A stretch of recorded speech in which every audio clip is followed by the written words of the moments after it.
Podemos titular esta enseñanza, Él conoce a los que salva. Él conoce a los que salva. Estamos en nuestra octava parte del Evangelio de Juan. La escritura que estudiamos es Juan 1, 43 al 51. Juan 1, 43 al 51.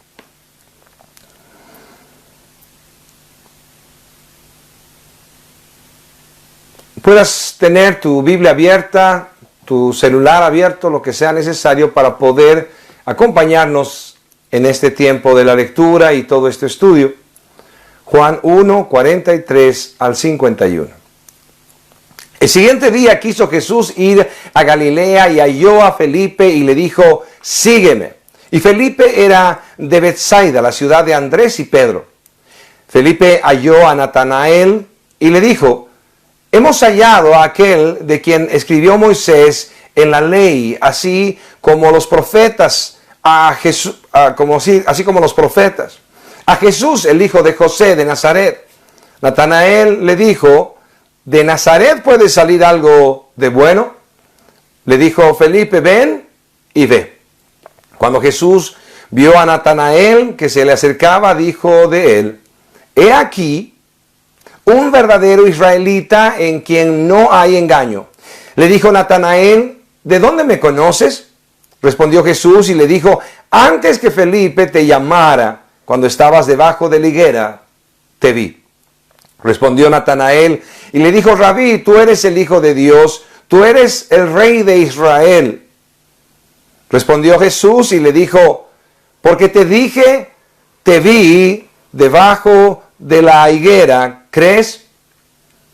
Cosas mayores que estas verás. Y le dijo, de cierto os digo, de aquí adelante veréis el cielo abierto y a los ángeles de Dios que suben y descienden sobre el Hijo del Hombre. Vamos por el versículo 43. El siguiente día quiso Jesús ir a Galilea y halló a Felipe y le dijo, sígueme. Versículo 44. Y Felipe era de Betsaida, la ciudad de Andrés y Pedro. Como vimos en los versículos anteriores, Jesús tomó a Juan, Andrés y a su hermano Pedro como discípulos. Estaba formando los apóstoles suyos, los 12 apóstoles, con los que iba a trastornar el mundo, pero primeramente iba a levantar una iglesia. En medio del pueblo judío, eran judíos escogidos por él para levantar su iglesia. Ahora, en este tiempo vemos nosotros que toma la vida de Felipe y ellos tienen de alguna manera comunión, son de la misma ciudad. Felipe como Andrés y Pedro. Pero tienen algo mucho más maravilloso en común. Ahora son hijos de un solo Padre. Ahora son hijos del mismo Padre, del Padre Celestial. La unión entre ellos, simplemente por ser de la misma ciudad, podía tener raíces, pero jamás tan profundas como las que tú y yo tenemos. Compartimos el mismo Padre. Como decía en una película, de diferente madre, pero el mismo Padre. ¿Quién era Felipe? ¿Quién era Felipe? Para empezar, no debemos confundirnos con el diácono y evangelista Felipe, aquel que predicó al eunuco y terminó bautizándolo en agua. El discípulo llamado Felipe era de Betsaida en Galilea. Jesús llamó a Felipe, quien había sido discípulo de Juan el Bautista. Juan registra varias veces cuando Felipe le habló a Jesús. Y de ahí un poco empezamos a saber quién era este Felipe. Fue a contarle a su amigo Natanael, como estamos viendo en este texto, que había encontrado al Mesías. Fue abordado por griegos de Betsaida que le pidieron a Felipe que le presentara a Jesús, que les presentara a Jesús. Fue el discípulo que calculó la cantidad de dinero que se necesitaría para alimentar a los 5,000 cuando estaba toda esta multitud en Juan 6. Podemos verlo en Juan 6, 7. Felipe, después de la última cena, le pidió a Jesús que le mostrara al Padre, donde en ese momento Jesús le respondió: el que me ha visto a mí, ha visto al Padre. Y por última vez, la Biblia menciona a Felipe como uno de los que reunieron en Jerusalén, fueron reunidos en Jerusalén para orar después de la ascensión del Señor. Hechos 1:13. La tradición dice que Felipe fue a Frigia, en la actual Turquía, como misionero y fue ahí martirizado hasta la muerte. Volvamos a leer el versículo 43 y 44. El siguiente día quiso Jesús ir a Galilea y halló a Felipe y le dijo: sígueme. Versículo 44. Y Felipe era de Betsaida, la ciudad de Andrés y Pedro. El llamado del Señor al arrepentimiento para la salvación es para todos.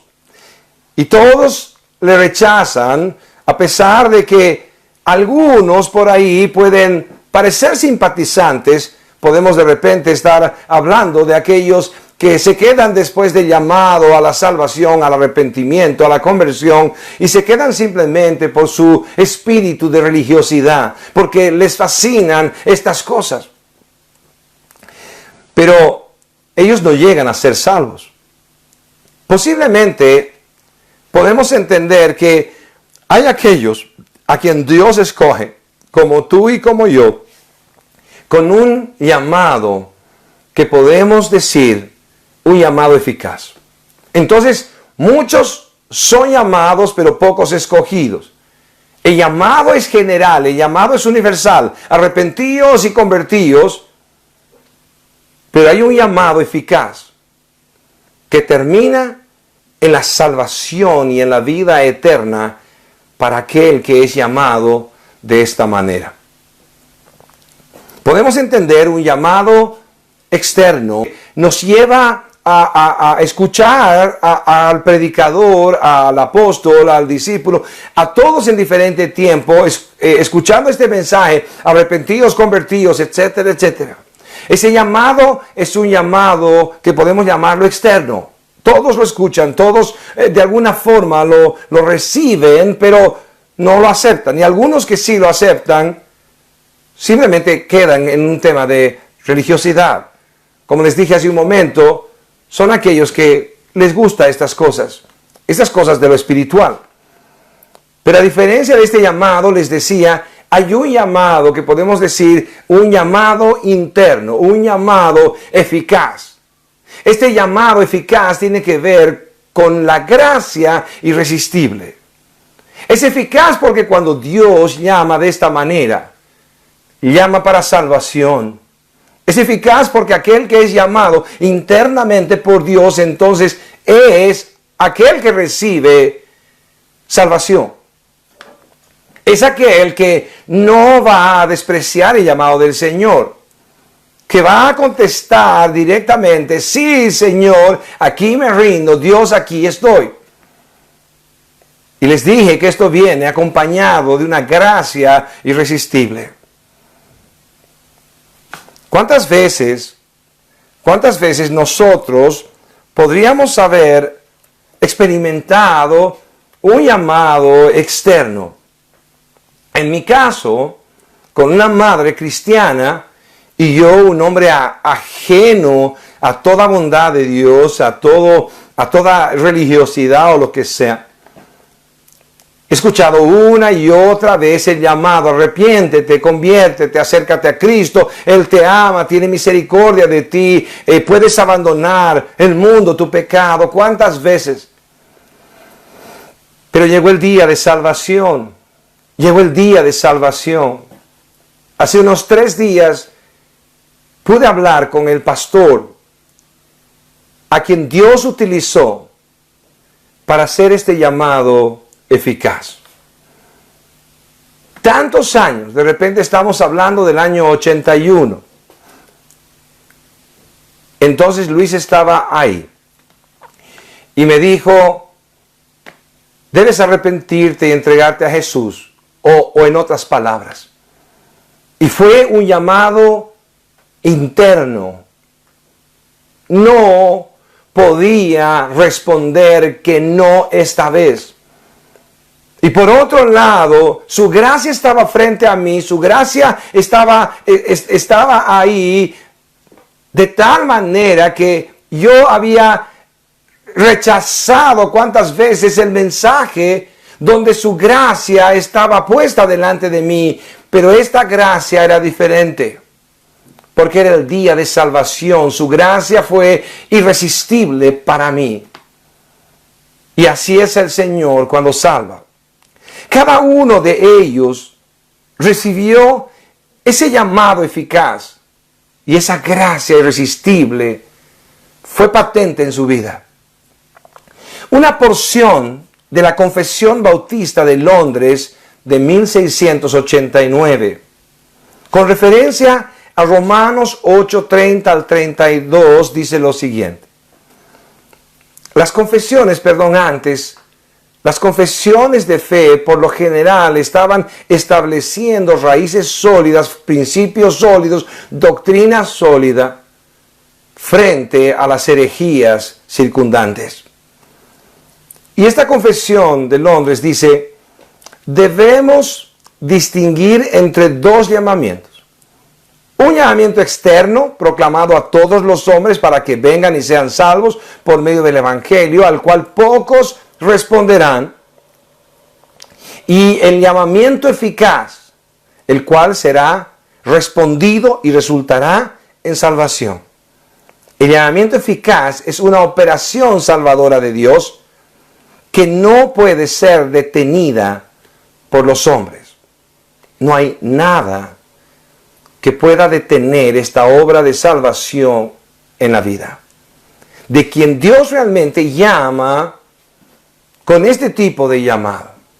Sin embargo, no existe otro llamado que pueda salvar, sino ese llamado interno de Dios, donde su gracia irresistible nos cautiva y nos lleva a los pies de la cruz, reconociendo de manera absoluta y sin lugar a duda la salvación que viene del sacrificio de Jesús. Entendemos Juan, Andrés, su hermano Pedro y ahora Felipe, en este llamado, en esta gracia, no hay un tema donde podamos decir, ¿sabes qué? En realidad Juan, Andrés, Felipe, Pedro, eran personas de buen corazón. O sea, Dios vio su corazón, entonces Él vio su sufrimiento desde niño y vio su corazón dispuesto a acercarse a Él. Entonces, por eso Dios les salvó. En realidad, podemos estar seguros que no tenían un buen corazón, porque nadie tiene un buen corazón. Nadie tiene un buen corazón. Todos se entregan a su pecado. La Escritura dice que no hay uno solo bueno, no hay ni siquiera uno justo. Podemos decir claramente que no es que habían vivido lejos del pecado. Otra vez no hay ninguno que hubiera vivido así. Tampoco podemos decir que su llamamiento tenía que ver porque ellos eran personas de un corazón sincero. Simplemente no eran mejores que ningún hombre. Simplemente no eran mejores que ningún hombre. Y el Señor, en su llamado eficaz y en su gracia irresistible, les salvó. Como escribe el apóstol en el capítulo 9, no habían hecho ni lo bueno para ser escogidos, ni lo malo para ser rechazados, sino que en la elección se glorifica a Dios porque Él es el soberano. De todas maneras, nadie merecía o merece, ni merecerá su misericordia. Nadie merecerá su gracia. Por eso es gracia, regalo inmerecido. Romanos 9:11 dice, pues no habían aún nacido, ni habían hecho aún ni bien ni mal, para que el propósito de Dios, conforme a la elección, permaneciese, no por las obras, sino por el que llama. Alabado sea el Señor. En Romanos 5:8, el mismo apóstol Pablo dijo simplemente, mas Dios muestra su amor para con nosotros en que siendo aún pecadores, Cristo murió por nosotros. Entendemos entonces que a pesar de saber que somos pecadores, el Señor estuvo dispuesto a morir en la cruz. ¿Cuántos podrán aún estar dispuestos a morir por uno bueno? Pero el Señor murió por los malos, por ti y por mí. Ahora entendemos que no fue casualidad que nosotros podamos conocerle. Ahora entendemos que no fue casualidad que un día por fin respondimos a su llamado. Ahora podemos decir, Señor, yo sé que tú me has llamado con un llamado que no podía rechazar. No por la buena oferta. Si tú te entregas a mí, entonces yo te prosperaré, te daré éxito en tu vida y tendrás lo que tú quieres. No. Con un llamado eficaz, porque venía de parte de Él, quebraba mi interior. Con un llamado eficaz, porque antes de eso Dios tuvo que darme vida cuando estaba muerto en delitos y pecados. Con un llamado eficaz, porque cuando me dio vida, me dio fe, solamente para que yo pueda depositarla en la cruz del Calvario y entienda que ahí está mi única salvación.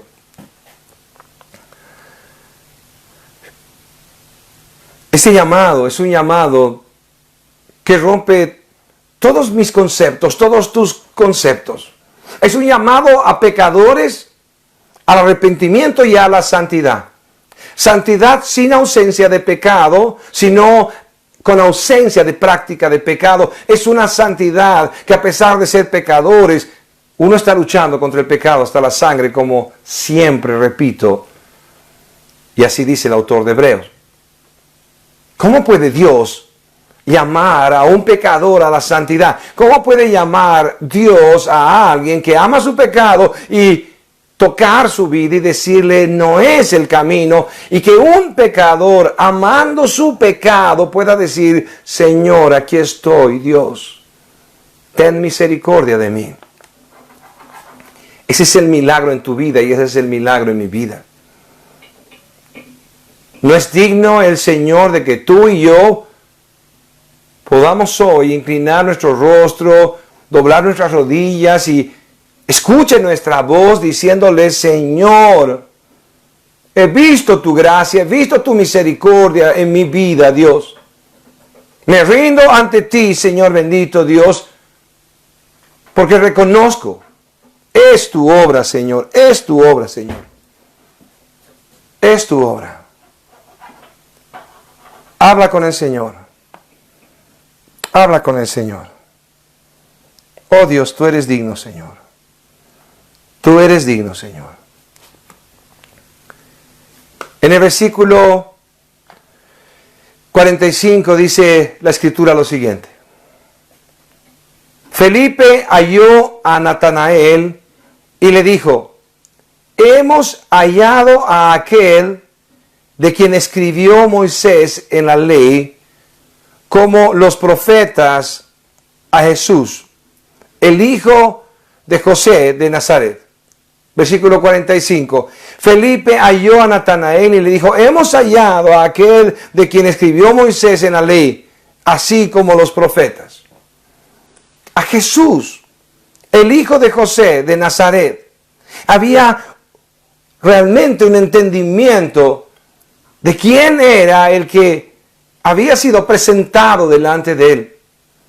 De la misma manera que vimos a Andrés compartiendo la buena noticia a su hermano, Pedro, cuando realmente Andrés está emocionado y va donde su hermano Pedro y le dice, Pedro, hemos hallado al maestro. De la misma manera Felipe habla con Natanael y le lleva al Salvador. Qué hermoso, el anterior domingo veíamos cómo empezamos a compartir sobre este mensaje primeramente en casa. Cuando recibimos este llamado eficaz, esta gracia irresistible, entonces sabemos que el Señor nos conoce en verdad, que el Señor nos escogió en verdad y queremos compartir con otros esta salvación tan grande, y empezamos y debemos empezar por casa. El lugar más difícil en la predicación, tu casa, mi casa.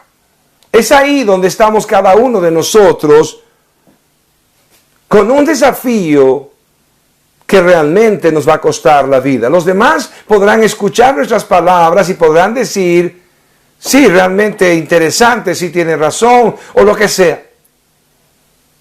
Pero en tu casa y en mi casa nos conocen de verdad. Han visto aún cuando éramos pequeños y cómo nos hemos comportado en nuestra adolescencia o en nuestra juventud. Y ahí están para que nosotros podamos decirles, hay un camino mejor. El día que me acerqué a mi padre para compartirle sobre el Evangelio y decirle, papá, tú necesitas de Cristo, él me conocía tan bien que me dijo, no, hijo, tú lo necesitas más que yo.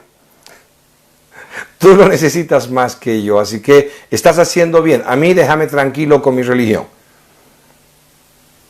Mi vida, como la tuya, es conocida, se podría decir, abiertamente, plenamente, para los que viven a nuestro alrededor y han vivido años con nosotros. Para los amigos cercanos. Entonces la respuesta cuando tú compartes a Cristo o compartes de Cristo, entonces muchas veces es la misma que yo he escuchado. ¿Tú hablando de Jesús? ¿Tú, cristiano? De repente las bromas llegarán y realmente el escarnio será la vida, porque el mundo es de los escarnecedores, de los que se ríen de uno. Pero es un terreno donde nosotros, cada uno, tiene un llamado claro. Debemos empezar por los que están cerca. Debemos empezar por los de casa. Debemos empezar por los que nos rodean. Y luego de eso predicar a Cristo hasta lo último de la tierra, donde Dios nos permita llegar. Oh Dios. Entonces, tendríamos que preguntarnos ahora, ¿y quién era Natanael? Si Felipe va y comparte con Natanael y le habla sobre su encuentro con el Mesías esperado, con el Mesías prometido. Entonces veamos quién era Natanael. Es uno de los 12 apóstoles. En Mateo 10, 2 al 4, es llamado por su apellido de familia. Bartolomé. Se conocía con el nombre de Natanael de Caná de Galilea. Natanael de Caná de Galilea. No solo está en esta lista, sino en las de Marcos y Lucas, cuando se nombra a los apóstoles. Después de su resurrección junto al mar de Galilea, también apareció entre 6 de los apóstoles en Juan 21, 2. Versículo 46. Natanael le dijo, ¿de Nazaret puede salir algo bueno? ¿De Nazaret puede salir algo bueno? ¿Podría venir el Mesías de Nazaret? Le dijo Felipe, ven y ve. Ven y ve. Podríamos de repente traducirlo como, juzga tú mismo. Los judíos menospreciaban Nazaret porque había una guarnición romana ahí. Natanael era de Caná, como a 6 kilómetros de Nazaret. Por lo tanto, él sabía con certeza si realmente la moralidad o la religiosidad era algo bueno o algo malo en Nazaret. Él podía tener conceptos de sus vecinos. Estaban a 6 kilómetros aproximadamente de distancia. Él sabía quiénes eran. No entendemos. La Escritura realmente no nos profundiza al respecto de esto, pero sí sabemos que había algún prejuicio de parte de Natanael por los que vivían en Nazaret. Por eso mismo él da un comentario tan despectivo. ¿Va de Nazaret a salir algo bueno? ¿Habrá algo bueno en Nazaret? Peor todavía, ¿será el Mesías que viene de Nazaret? Es triste, pero que los prejuicios que tenemos nos puedan hacer perder muchas cosas que podrían ser de bendición para nuestras vidas. Es triste que los prejuicios nos impidan muchas veces recibir lo que Dios quiere darnos. Seguro que en más de una ocasión nos perdimos algo bueno, influenciados por nuestros prejuicios. Volvamos a leer. Versículo 46. Natanael le dijo, ¿de Nazaret puede salir algo de bueno? Le dijo Felipe, ven y ve. En medio de los prejuicios de Natanael, Felipe, intentando que no se pierda la oportunidad de tener lo mismo que él de gracia había recibido, le dijo, ven y ve. Qué casualidad es Jesús que a Andrés y posiblemente a Juan le dice, vengan y vean dónde vivo. Es como una casualidad para nuestra mente. El domingo pasado estábamos hablando de ven y ve, y aquí encontramos otra vez ven y ve. Ellos querían acercarse al maestro. Es Juan posiblemente el que los está enviando a acercarse al Cordero de Dios que quita el pecado del mundo. Y lo que preguntan ellos es, ¿dónde moras? ¿Dónde vives? Y el Señor les dice, vengan y vean ustedes mismos. Y aquí es Felipe que le dice a Natanael, después de esta expresión tan despectiva, ¿puede salir algo bueno de Nazaret? Ven y ve.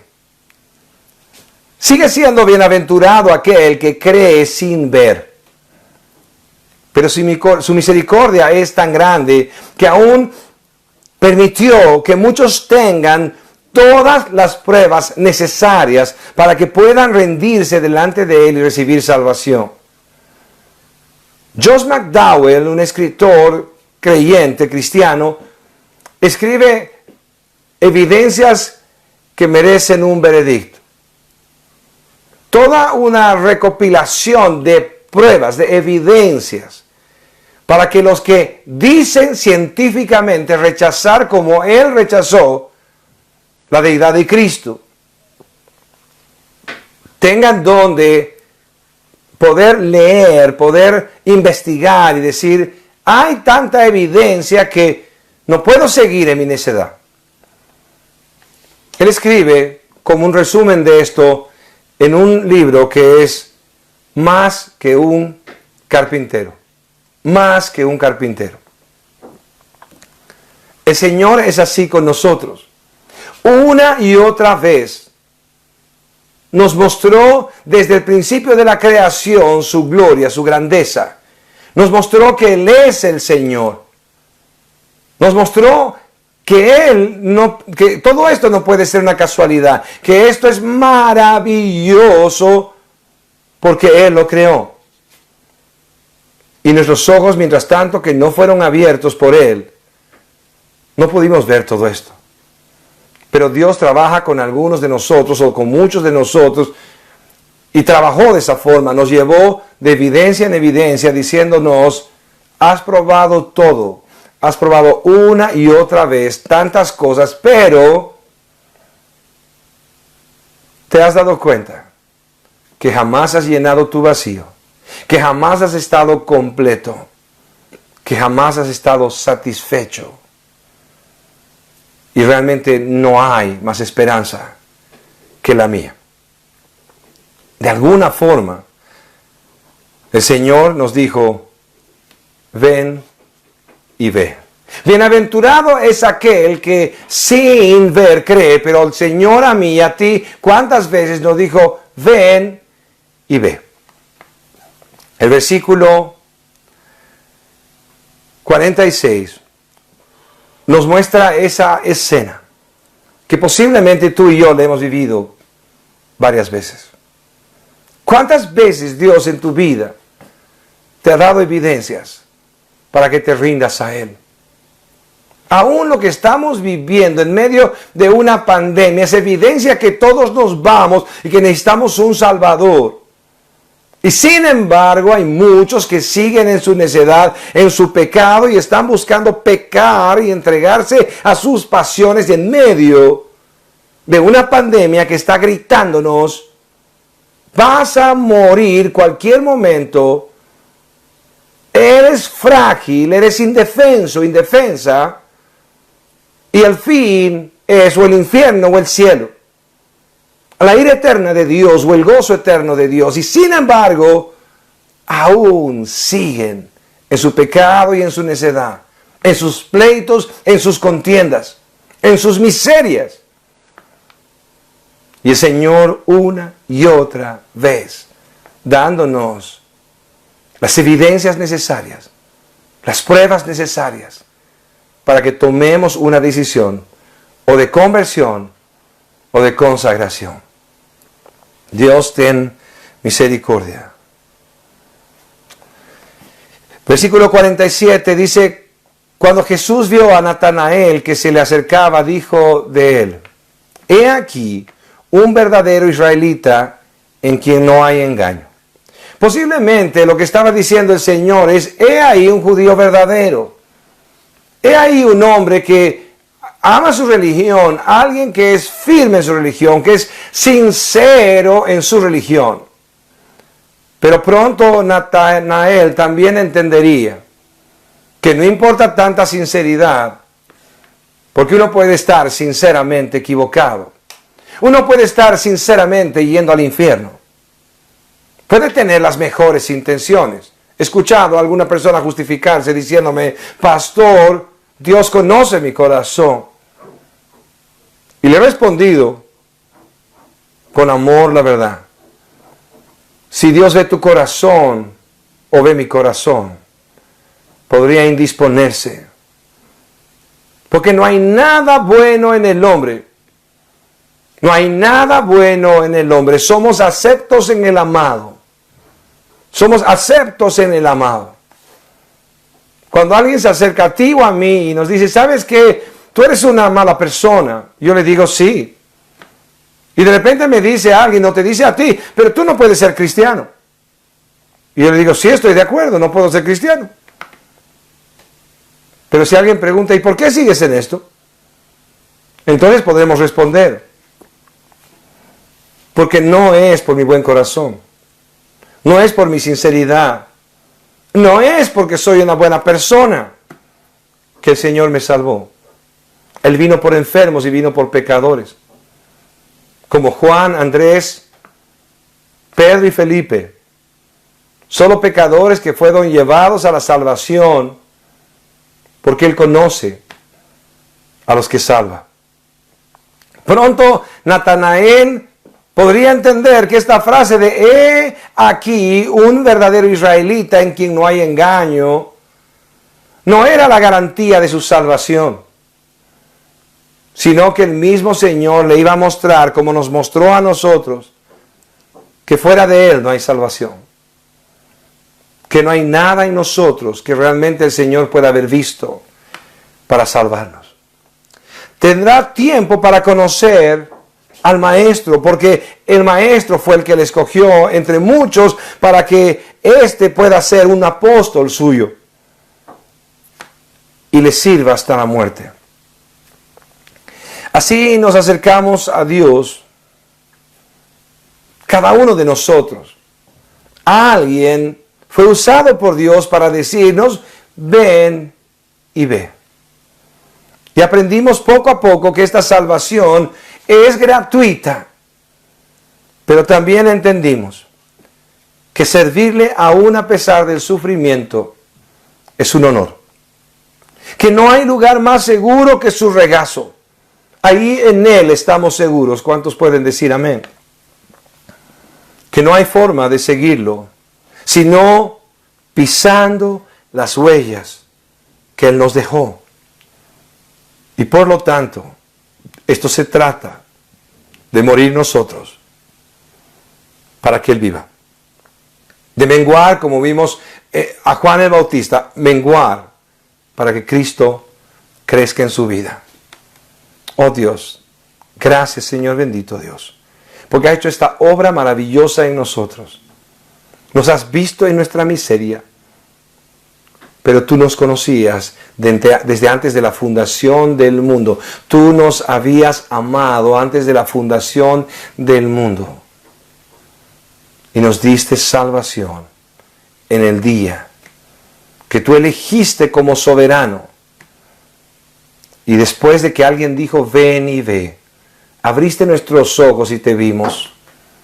Tú eres el autor de nuestra salvación. Tú eres el autor y consumador de nuestra fe.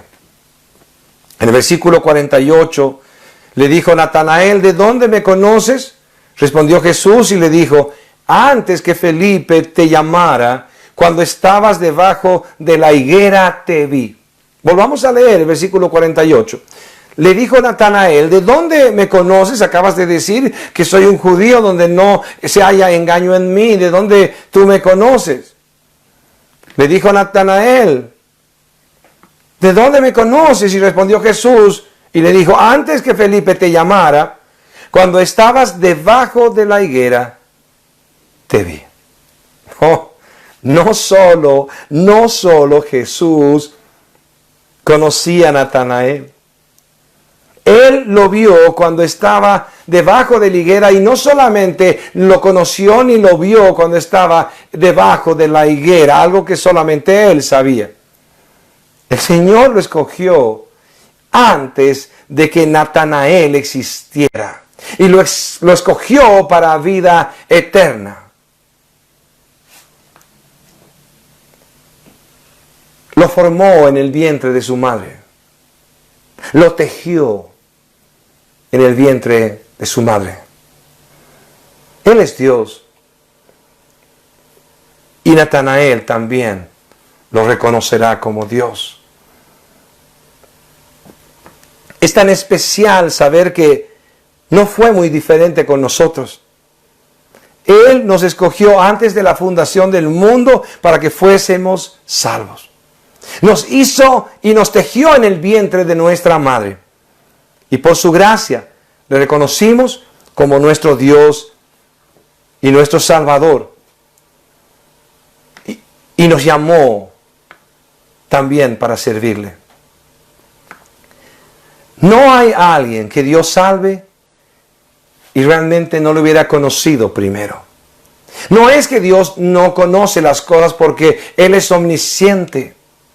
Pero cuando dice aquí la palabra conocer, o cuando vemos en la Escritura la palabra conoció, siempre habla de intimidad. Siempre habla de intimidad. Por lo tanto, una vez más digo, no dudes, no es casualidad que el Señor llamó a tu vida y que tú no pudiste hacer otra cosa más que responder, sí, Señor, aquí estoy. Cada uno de nosotros pudo verse a sí mismo y decir, Señor, pero yo no soy digno, yo no soy capaz. Señor, yo amo el pecado, Dios amo el mundo. ¿Cómo puedes llamarme a mí? Pero el Señor no se equivoca. El Señor conoce a quien salva. Y te conoció a ti íntimamente antes de la fundación del mundo. Y te eligió para ser salvo en medio de todos los pecadores que no eran peores que tú. Oh Dios, es lo mismo para mí. El Señor me tomó entre los pecadores, de los cuales no puedo jamás decir que yo era mejor que alguien. La Escritura dice, aún posiblemente éramos peores. Lo vil, lo menospreciado de este mundo escogió Dios. Pero el Señor no se equivocó. A Natanael lo conocía antes de la fundación del mundo, lo eligió antes de la fundación del mundo, lo tejió en el vientre de su madre, lo llamó para ser uno de sus apóstoles y levantar la iglesia de Cristo, que continúa hasta el día de hoy y continuará hasta la venida de nuestro Señor Jesucristo. Y Natanael le sirvió hasta la muerte, y tu llamado y mi llamado sigue siendo igual. Tú no fuiste llamado para ser un religioso en medio de una congregación. Tú no fuiste llamado para ser simplemente alguien que está ahí sentado. Tú no fuiste llamado simplemente para tener un título y decir, soy cristiano. Tu llamado es el mismo, mi llamado es el mismo. Él es digno de que vivamos y le sirvamos cada día de nuestra vida hasta la muerte. ¿Cómo podemos servirle al Señor? Claro que sí, podemos servirle orando, dando y yendo. O orando, dando y predicando. Hay formas de servirle al Señor, pero nadie puede dejar de servirle. Y hay aquellos que podemos aún dar, orar y ir y predicar. No desprecies el llamado del Señor. No desprecies el llamado en tu vida. Este encuentro que vemos ahora en el versículo 49 es el encuentro que podríamos decir el momento donde Dios abre los ojos de Natanael y él sabe que está frente al Salvador. Él reconoce absolutamente que ha encontrado al Mesías prometido. Versículo 49, respondió Natanael y le dijo, Rabí, esto significa maestro, tú eres el Hijo de Dios. No está diciendo tú eres un hijo de Dios, le está diciendo tú eres el Mesías prometido. Tú eres Dios, tú eres el Rey de Israel. Me imagino que con este encuentro él ya estaba satisfecho. Los judíos por tantos años habían esperado al Mesías de la promesa. Y está el Mesías prometido frente a él. Lo acaban de ver sus ojos. Han podido sus oídos escuchar su voz. ¿Acaso no es suficiente? Simeón, un hombre que lo vemos nosotros, un hombre que recibió claramente de parte del Espíritu Santo que él antes de morir iba a poder ver al Salvador de Israel. Él estaba esperando constantemente y fue llevado por Dios a la puerta del templo. Y estaba ahí José, María con Jesús como niño y le estaban llevando ahí para ser presentado ante Dios. Ellos estaban cumpliendo lo que decía la ley, tenían que presentarle a su hijo al Señor. Y ahí está Simeón como Natanael, viendo cara a cara al Salvador de Israel, al Mesías prometido, al Cordero que quita el pecado del mundo.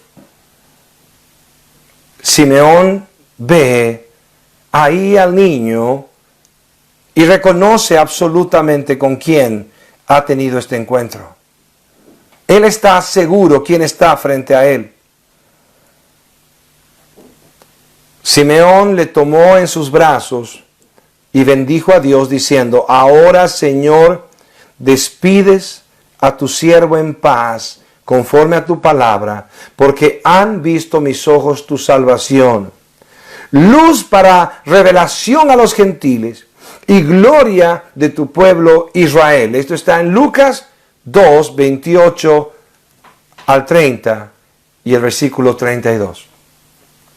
Díganme si Natanael no podría decir, yo he visto al Mesías, también como Simeón me puedo morir hoy. Yo he visto al Mesías, pero así como Simeón me puedo morir hoy.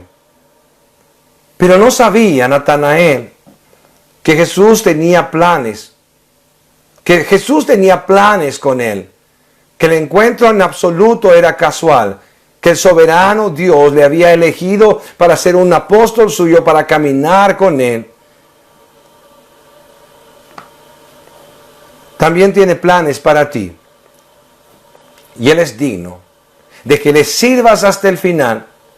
No solo es digno de que reciba su llamado y le diga, sí, Señor, deposito mi confianza en la cruz del Calvario. Tú eres mi Señor, tú eres mi Salvador. Sino que Él es digno de que le sirvas hasta el día de tu muerte. Me gustó escuchar a un cristiano que dijo de esta manera las cosas. Dijo, para los cristianos no existe tiempo de jubilación. No existe tiempo de jubilación. Nosotros no nos retiramos. Nosotros le servimos hasta el último minuto de nuestra vida. Y cuando me entierren, dejaré de compartir de este Cristo que salva, del Mesías prometido. Tu vida y mi vida no es diferente a la vida de este hombre que entendió cuál era el propósito de su salvación. Su salvación debe glorificar al Señor y todos los días de su vida debe compartir de esta salvación, no solo con su vida misma, sino con sus palabras, rogando a otros que se reconcilien con Dios, porque no tendría sentido nuestra salvación si no estamos compartiendo con otros.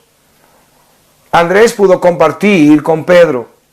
Felipe compartió con Natanael y cada uno de ellos se fueron sumando a los 12 apóstoles y empezaron a predicar el evangelio por todas partes, y hasta el día de hoy está dando resultado esta predicación. Y ha sido levantada la iglesia de Jesucristo, que estará firme hasta su venida. Tú eres parte de esto. Tu salvación es con sentido, con propósito.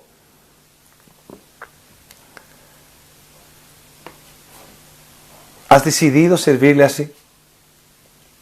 ¿Has decidido aprovechar tu vida para servirle? ¿Has decidido dejar de vivir para ti, para vivir por aquel que te amó? Para terminar, leamos los versículos 50 y 51. Respondió Jesús y le dijo, porque te dije, te vi debajo de la higuera, ¿crees? Respondió Jesús a Natanael y le dijo, porque te dije, te vi debajo de la higuera, ¿crees? Cosas mayores que estas verás. Y le dijo, de cierto os digo, de aquí adelante veréis el cielo abierto y a los ángeles de Dios que suben y descienden sobre el Hijo del Hombre. Otra vez, de cierto os digo, de aquí adelante veréis el cielo abierto y a los ángeles de Dios que suben y descienden sobre el Hijo del Hombre. No solo iba a servir al Mesías, no solo iba a ser uno de los 12 Natanael, iba a ver la gloria de Cristo siendo levantado por el Padre hasta su trono con ángeles alrededor dándole gloria en su ascensión. ¿No es maravilloso saber que a pesar de que Dios no nos escogió como para ser uno de los apóstoles, y absolutamente no hay más apóstoles que los que Dios escogió? Y no habrá nuevos apóstoles y no podemos aceptar en absoluto que Dios escogió algún apóstol más después de los que escogió.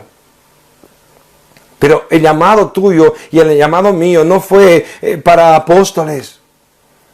pero sí fuimos llamados de la misma forma. Y sí tenemos un propósito en común. Sí, todos fuimos llamados aún y escogidos antes de la fundación del mundo, llamados en día de salvación. Y todos fuimos llamados para vivir para su gloria. Agradecerle es la razón, agradarle es la razón de nuestra vida. E igual que cada uno de ellos, le serviremos hasta la muerte. Si realmente somos de Él, le serviremos hasta la muerte. Ahí donde estamos, en la profesión que tenemos, en la actividad que realizamos, el Señor debe ser glorificado, debe ser predicado y debemos servirle hasta la muerte. Me acuerdo un hermano muy amado. Era mi dentista desde pequeño. Y era tan fabuloso. Es tan fabuloso. Uno se sentaba ahí para que él experimente. Ni siquiera había terminado la universidad y ya estaba tocando los dientes de los amigos. Pero cuando tú abrías la boca, él empezaba a compartirte de Jesús. Ahora díganme si el dentista no tiene el poder para dejar callado a cualquiera o con la boca abierta y con toda la atención necesaria para escuchar el mensaje de aquel que tiene sus dientes en sus manos, tus dientes en sus manos. Dios va a utilizar toda profesión, toda actividad, todo lo que sea para su gloria si tú te consagras al Señor, si tú te conviertes a Jesucristo. Entonces, como cada uno de los apóstoles, recibirás tu llamado, le darás gloria al Señor y compartirás este mensaje que salva, el Evangelio de nuestra salvación. ¿Y has decidido vivir para Él y servirle para siempre? En esta mañana, el Señor nos muestra que Él conoce en verdad tu vida, que no te llamó por casualidad. Y aquel que te conoció antes de la fundación del mundo y te escogió para vida eterna y en día de salvación abrió tus ojos, te dio vida, te dio fe y depositaste toda tu confianza en esa cruz. Ese Dios también te ha llamado a servirle hasta la muerte. Que Dios sea glorificado todo el tiempo en tu vida y en mi vida. Y que muchos conozcan al Salvador y puedan recibir perdón de pecados y Dios les dé vida eterna. Dios te bendiga. Fue una producción de Comunidad Cristiana de Restauración Tarija.